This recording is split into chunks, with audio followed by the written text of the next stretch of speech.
holocausto. El holocausto era a 1:30, sin no perderse, por favor.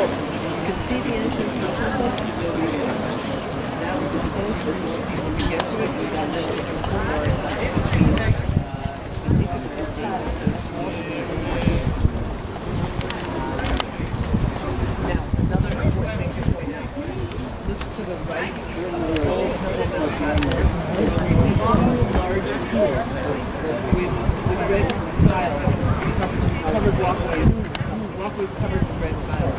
Take a mental photograph. There's the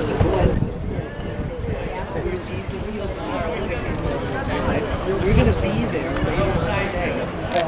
It's very hard to discern the original shape. So take a mental photograph, file it in your brain, so you can whip it out later on today when we get there, and that will hopefully help you understand the physical layout.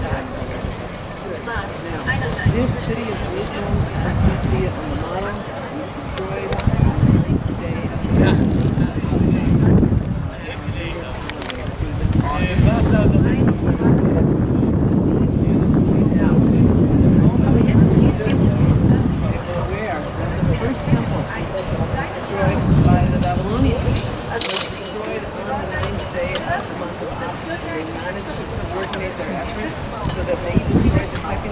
exactly the same date that the Babylonians destroyed the first one, which made it even more painful. And until today, it's a Jewish tradition. The 9th day of the Hebrew month of Av. By the way, Av is the 11th month in the Jewish year, so the 9th of Av is 9/11. So we continue to commemorate the 9th of Av every year. Usually falls in August. It's a Shabbos day. In Israel, all the that's why they chose it. Memorial Day, all the restaurants and theaters and places of entertainment close on the day of the commemoration day, and there's a special program for the Jewish history and for observing Jews. They spend the day sitting on the floor, not wearing any leather, reading from the book of Lamentations, reading from the book of Jeremiah, and lamenting the destruction of those times. Any questions about any of this? A special part of the National Museum of Israel will be Pinterest. We've already spoken about the so you're well prepared to go in there. Let me tell you a few other things. Remember I mentioned that the Dead Sea Scrolls that we found at Qumran are one of only 5 different kinds of scrolls, and you're going to see the other kinds of scrolls exhibited in that hallway that makes you feel like you're in prison. The hallway goes right underneath that, and it comes down underneath that window, and it leads it down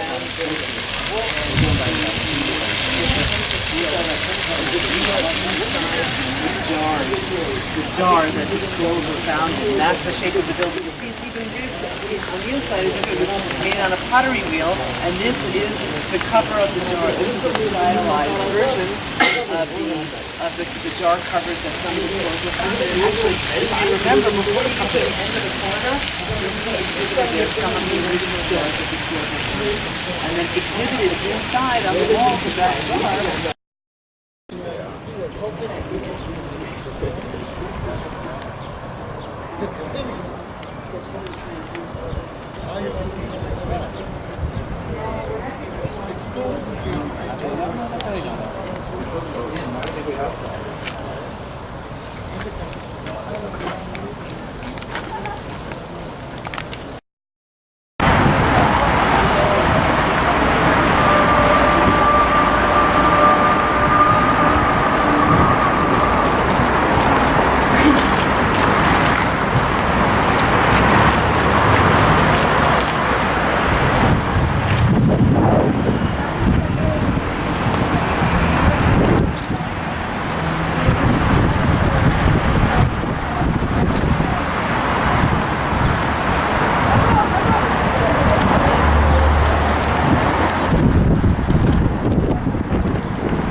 the church is carved up into territories.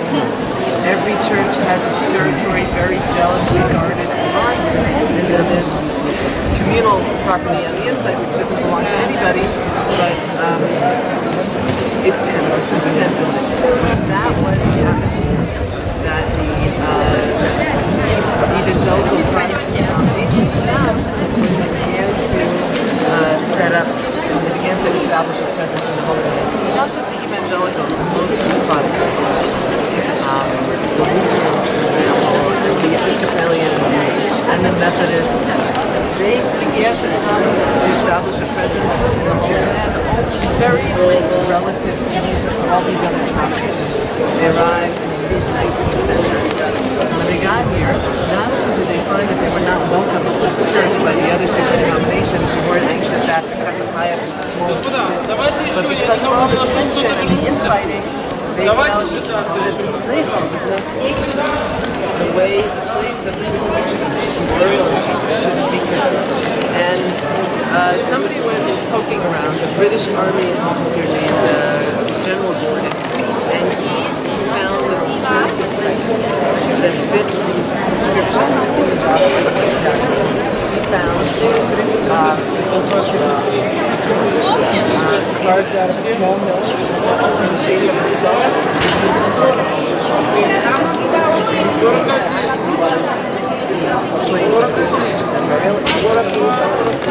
This is a separate site that's a little bit confusing, so I'll try and make some sense of it. There are 3 things to see here. Okay? The first is the stone pavement that we call the Gabbatha. No, I take that back. That's the second thing. So bear with me. Sorry. The first thing that we're going to see here is the Strathian Pool. The Strathian Pool was a reservoir that was actually part of the moat of the Antonia Fortress right away. The right diagram here. You're not going to see it.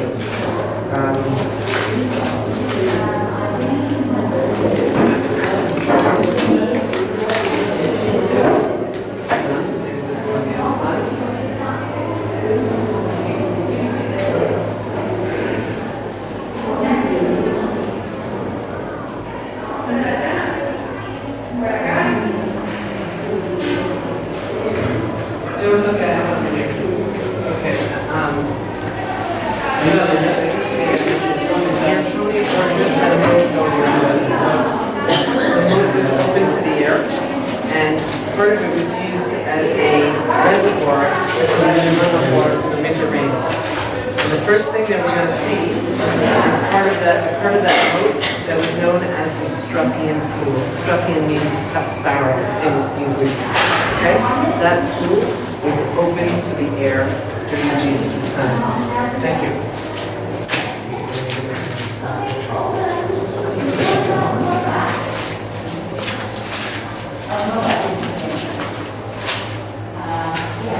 The second thing that we're going to see is what's called the Gabbatha, or the stone pavement. What we found, here it is, hiding. This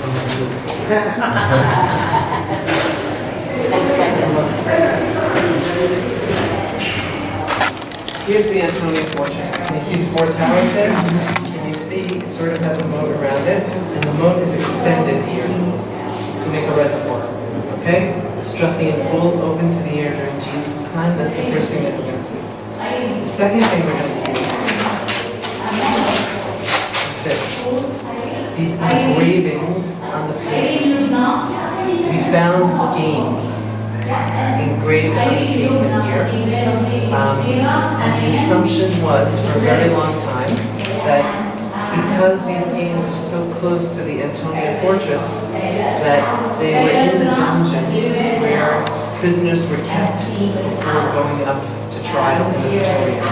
And the assumption from that was that the Roman soldiers who guarded over Jesus while he was waiting to go to trial were playing these games down there, that Jesus was down there. Okay, that's the second thing that we're going to see. The third thing that we're going to see is called the Ecce Homo Arch. Ecce Homo in Latin means behold the man.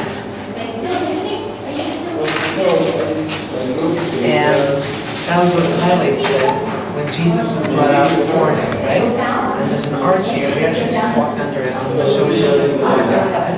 The tradition says that Jesus was standing under that arch when Pilate came out and said, "Behold the man." Okay? Now, what's the connection between all these three places? As you know, the Romans destroyed Jerusalem in 70. And they rebuilt it in 135 CE.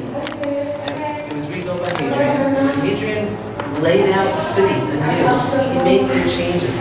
And he decided that in the place where this reservoir was, over here, he wanted to build a marketplace. So he had to cover that pool over. And the way he did it was by using arches. Okay, this room is a really good visual aid for us. Imagine that we're sitting in a swimming pool and somebody builds these arches over the pool and then lays down the pavement on top of those arches. That's what Hadrian did to disrupt the pool. Okay? Now, on top of the pavement, which was the marketplace, he built a very fancy triple victory arch. There's so much unnecessary stuff in here. Sorry, I'm going to keep going through it again and again to get to the one that I want. Here we go. All right. This is in Jordan. This is not the one that was here, but it's very similar to the one that was here. It's called the Victory Arch. It's a decoration, basically. It's a civic decoration. So the Romans built a platform over that pool, and they put a Victory Arch on top of it. Okay? Now, the pavement where the engravings were is the pavement that goes over the pool. That's what we discovered. Okay? The pavement and the arch both date to 135 CE. Ergo, they did not exist during Jesus' time. Okay? They're a later addition. They were built on top of the pool that was open to the air during Jesus' time. Is it clear? Because it's very confusing. We didn't get the date right until the early 1980s. Until that point, it was believed that the pavement dated from the 1st century, from Jesus' time. There was even a nun from this convent who wrote her doctoral dissertation based on the wrong dating of this pavement. So if you feel badly about it, you can imagine how she felt when she had to throw her whole dissertation out the window because it was based on mistaken information. So we still come here, however, because we're very, very close to the Antonia Fortress. We're not at the same level as Jesus was. We're one level up above. And the stone pavement and the engravings are very authentic. They just date to about 100 years after Jesus' crucifixion. Okay? So what we're going to do now is we're going to go down into the Struthian pool, and you're going to see that it's been completely covered over. It's got a huge roof over it. It looks like an indoor building. And then we're going to come upstairs and we're going to walk on the pavement where we can see the engravings, and when we come back out to the street, we will see the middle arch of the triple Victory Arch outside. Okay, any questions? By Hadrian, the pavement with the engravings on it is on the top of us. Okay, so we're going to walk back up there now to get to it. That wall is the other end of the temple wall, which we walked on the first night. If we had continued straight, we would have come out over here by Fortress Antonia.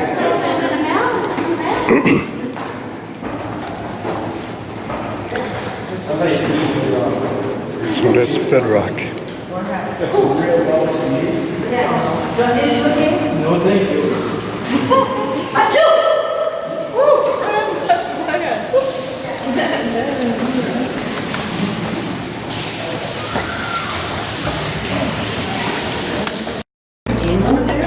It looks kind of like a square Chinese checkers. It's 4 rows and 4 columns and then an X. This, together with more of them that you're going to be able to see over there, these are the engravings and the pavements in the forms of games that some scholars originally attributed to the guards who watched over Jesus. We know they came later, but they would have been playing the same games as the guards who did watch over Jesus. The most famous of them was called the King's Game, or the Saturna. It was a game played with dice that the prisoners were forced to play.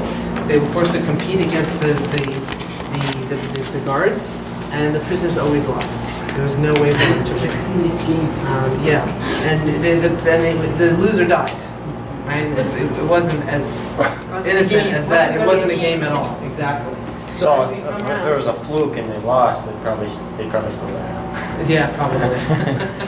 What was the date of these stones again? 2nd century CE, probably about 135 CE. Oh, okay, so this is like when they rebuilt the city. Okay, come this way, everybody.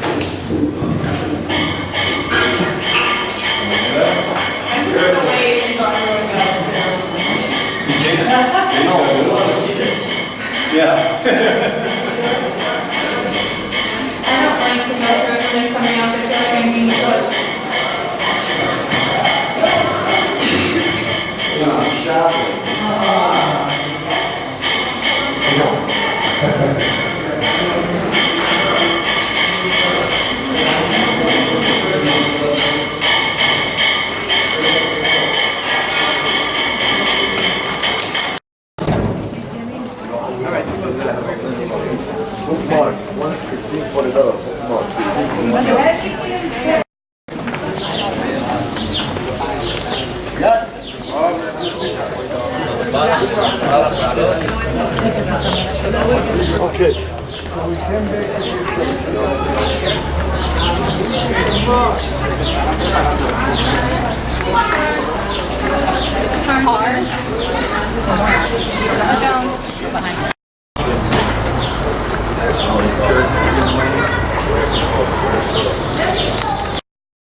Where's Lynn? You let her get behind you?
Built in the 12th century, and it's special because it's the only Crusader church that's still standing in its entirety. Crusaders built tons of churches all over the place.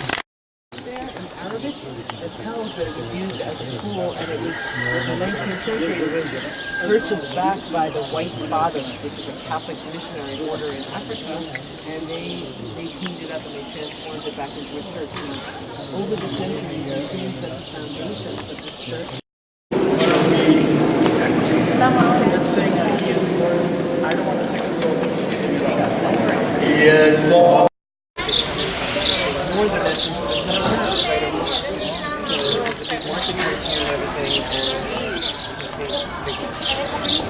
Okay, have a turn around, everybody. Have a look. Can you see there are 4 lions on either side of the gate? That's what gives the gate the name, the Lion's Gate. We think they were carved there by the Nabateans themselves, Baybars, probably in the 14th century. The gate is also called St. Stephen's Gate, because Stephen, the first Christian martyr, who was shot to death, was murdered in so this gate goes into the Western Quarter, and it's very close to the of the Defense Forces broke into Young City in 1967. Here, turn left and then straight up to the Templeman. So we've been through the Lions Gate, we've been through Dungate, we've been through Jaffa Gate, we've been through Zion Gate, and tomorrow you're all going to go through the